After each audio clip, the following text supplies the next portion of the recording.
Bismillahirrahmanirrahim. Assalamualaikum warahmatullahi wabarakatuh. Salam sejahtera untuk kita semua. Salam sehat, salam Pancasila. Pada para teman-teman, mahasiswa, mahasiswi, pemerhati mata kuliah Hukum dan Kesejahteraan Sosial di Fakultas Hukum UI.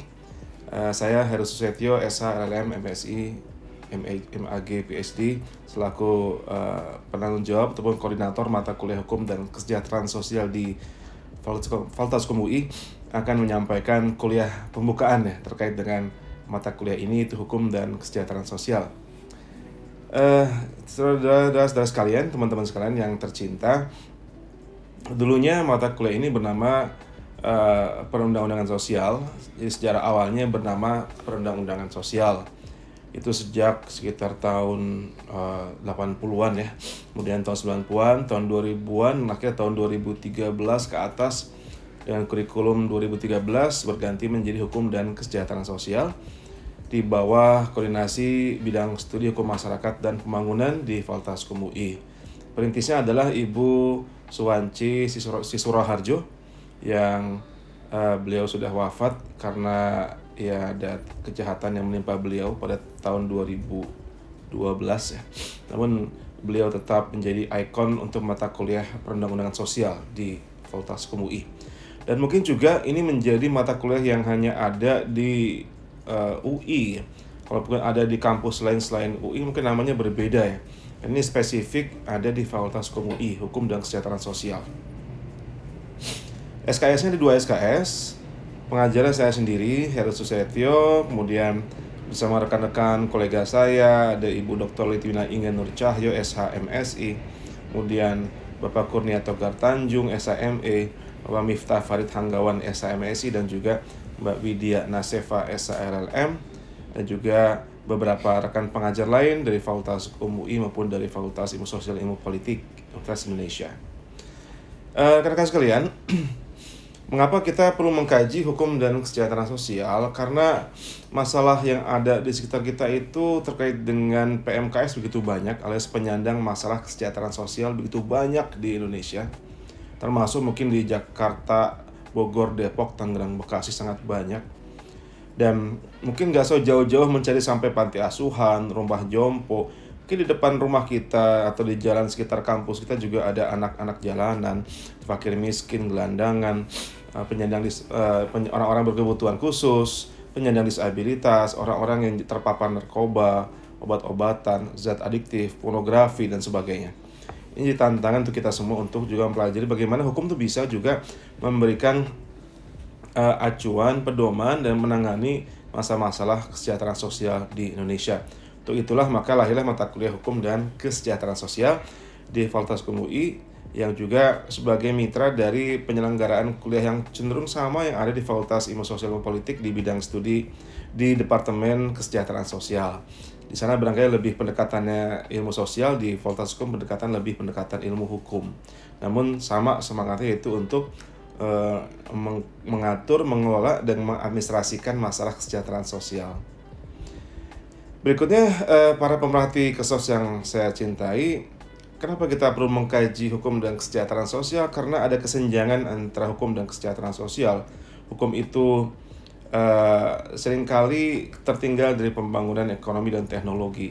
Hukum seringkali tertinggal dari pembangunan bidang kesehatan, bidang pendidikan, dan juga termasuk bidang pelayanan publik ya, termasuk di bidang kesejahteraan sosial. Artinya sudah begitu banyak perkembangannya di bidang teknologi, ekonomi, kesejahteraan sosial, namun hukumnya belum ada, atau kalau ada pun tidak up to date ya, tapi cenderung ketinggalan zaman. Berikutnya adalah karena pilihan kita sebagai negara kesejahteraan ya. Pilihan sebagai welfare state alias negara kesejahteraan ini membuat kita harus senantiasa juga meletakkan masalah kesejahteraan sosial sebagai hal yang sangat penting dan urgent untuk dilakukan di negara ini. Karena sejak awal kita kan sudah dalam pembukaan Undang-Undang Dasar 45 mengatakan, dan demi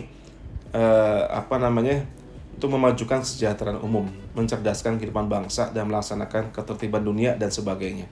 Jadi kata-kata memajukan kesejahteraan umum alias to promote public welfare ini menjadi acuan pada Undang-Undang Dasar 45 pada bagian preambul alias pembukaan, juga pada pasal 33, pasal 34, pasal 28 Undang-Undang Dasar 45 juga mengatur masalah hak-hak atas kesejahteraan sosial dan orang-orang yang memiliki masalah kesejahteraan sosial. Rekan-rekan yang tercinta, yang menjadi kajian kita pada kajian tentang kesejahteraan sosial ini adalah bagaimana supaya para sarjana hukum itu bisa concern dengan ranah kesejahteraan sosial, yaitu kajian terkait dengan perlindungan sosial, kemudian jaminan sosial, advokasi sosial, pemberdayaan sosial, pembangunan sosial, rehabilitasi sosial, keberfungsian sosial, dan juga pencegahan disfungsi sosial. Jadi nggak hanya mengurusi satu hal, tapi ada beberapa hal teman-teman ya, itu masalah perlindungan sosial, masalah jaminan sosial, masalah advokasi sosial, masalah pemberdayaan sosial, pembangunan sosial, rehabilitasi sosial, kemudian keberfungsian sosial dan pencegahan disfungsi sosial. Misalnya sekarang, berapa banyak sih kebijakan yang berdampak pada aspek kesejahteraan sosial di Indonesia? Tidak terlalu banyak, ataupun kalau ada tidak terlalu banyak yang concern dengan impactnya kepada masalah kesejahteraan sosial. Karena kadang-kadang dipikirkan oleh undang-undang atau soal penyelenggara adalah bagaimana pertumbuhan ekonomi, pembangunan fisik. Namun dampaknya secara sosial seringkali tidak banyak dikaji. Juga berapa banyak kebijakan mengatur ranah kesejahteraan sosial pun tidak banyak dikaji juga teman-teman sekalian. Dan berapa banyak kebijakan yang mempengaruhi kesejahteraan sosial, ini pun juga tidak banyak yang kemudian orang-orang yang concern mengkajinya. Padahal secara teori teman-teman sekalian, kesejahteraan sosial itu bisa dianggap sebagai suatu keadaan terkait dengan pembangunan sektoral, sebagai suatu layanan ataupun sistem layanan, dan juga sebagai suatu ilmu. Sebagai suatu keadaan terkait dengan pembangunan sektoral, sebagai suatu layanan ataupun sistem layanan, dan sebagai suatu ilmu. Jadi dia tidak sekedar suatu layanan, tapi juga dia bisa keadaan, bisa pembangunan sektoral, bisa juga suatu ilmu. Selanjutnya adalah sebagai suatu keadaan, sesuatu adalah suatu state or condition of human well-being that exists when social problems are managed, when human needs are met, and when social opportunities are maximized. Jadi ada suatu keadaan di mana kesejahteraan manusia itu dianggap hadir ketika masalah-masalah sosial mereka itu dikelola dengan baik, ketika kebutuhan mereka itu dipenuhi, dan ketika peluang ataupun kesempatan sosial mereka itu dimaksimalkan ya.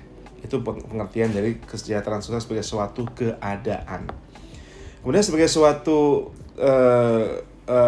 acuan ataupun peraturan pada Undang-Undang 11 tahun 2009 tentang kesejahteraan sosial disebutkan kesejahteraan sosial adalah kondisi terpenuhinya kebutuhan material, spiritual, dan sosial warga negara agar dapat hidup layak dan mampu mengembangkan diri sehingga dapat melaksanakan fungsi sosialnya. Terkait dengan pembangunan sektoral, kesejahteraan sosial adalah terkait dengan bidang-bidang pada Kementerian Sosial. Kemudian terkait dengan juga bidang pada Kementerian Koordinator Kesejahteraan Rakyat ataupun Pembangunan Manusia dan Kebudayaan. Karena setiap pemerintahan biasanya namanya beda-beda. Ada namanya Kemenko Kesra, ada Menko PMK, Kemenko bidang pembangunan manusia, dan lain-lain. Namanya beda-beda. Namun intinya kementerian yang menangani atau bertanggung jawab mengurusi bidang kesejahteraan sosial di Indonesia. Kemudian rekan-rekan yang tercinta, para pemerhati bidang kesejahteraan sosial, menurut speaker tahun 95 ada 5 aspek utama kesejahteraan sosial.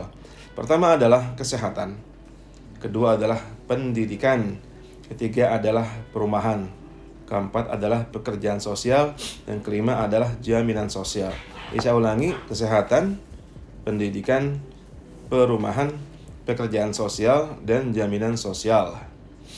Kemudian sebagai suatu layanan, kesejahteraan sosial adalah menurut Walter Friedlander tahun 90 Social welfare is the organized system of social services and institutions designed to aid individuals and groups to attain satisfying standards of life and health. Kesejahteraan sosial adalah suatu sistem yang terorganisir daripada pelayanan-pelayanan sosial dan juga kelembagaan-kelembagaan sosial yang didesain, yang diarahkan untuk dapat membantu individu-individu dan juga kelompok untuk bisa mendapatkan standar-standar minimal kehidupannya dan kesehatannya secara standar yang memuaskan ya, standar pelayanan minimum seperti itu. Selanjutnya, kesejahteraan sosial sebagai suatu ilmu itu adalah bisa dianggap sebagai ilmu pemikiran, strategi, dan teknik. Ilmu pemikiran, strategi, dan teknik. Kemudian ilmu tentang kelembagaan, tentang program, kebijakan, layanan, dan juga ilmu terapan ya. Jadi ilmu pemikiran, strategi, dan teknik, serta ilmu tentang kelembagaan, tentang program, tentang kebijakan, tentang layanan, serta ilmu terapan alias ilmu yang aplikatif ya.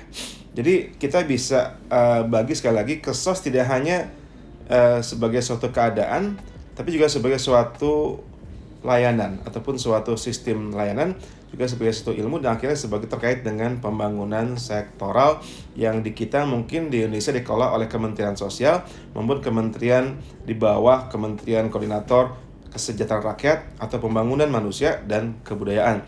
Maka bidang-bidang seperti pendidikan, kesehatan, sosial, termasuk juga kementerian negara yang mengurusi masalah anak dan perempuan, itu semua dan sebagainya itu sangat terkait dengan isu tentang kesejahteraan sosial.